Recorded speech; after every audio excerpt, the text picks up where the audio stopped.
A dreaded abandoned building finally be coming down in East Cleveland. Thanks for joining us tonight. I'm Caitlin McCarthy. Chris Fry has the night off.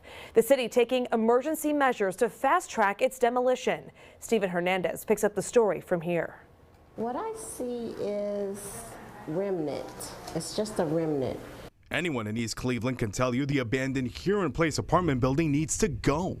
Even Council Vice President Terry Richardson. But tonight, City Council finalized the financing to bring the structure down. Resolution 29-26 has passed as an emergency and adopted immediately. Thank you. The apartment has stood abandoned for more than a decade, but financial hurdles have also stood in the way of clearing it away. Tonight's resolution authorizes a new agreement to share demolition expenses with the Cuyahoga Land Bank. Now we know that it's official and the funding stream is in place, and now based on those funding limitations, we can start accepting bids for demolition of this particular structure. The decision keeps them on track to eliminate what so many people call an eyesore.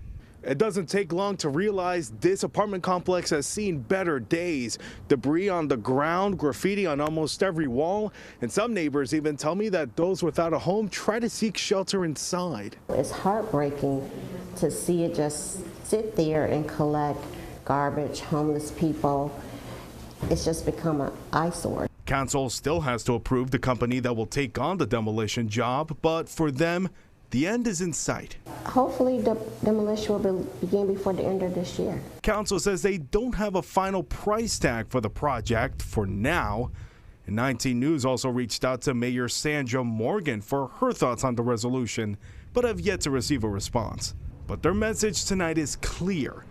Getting Huron Place out of the way is still a top priority. Our hard work is paying off, little by little. In East Cleveland, Stephen Hernandez, 19 News.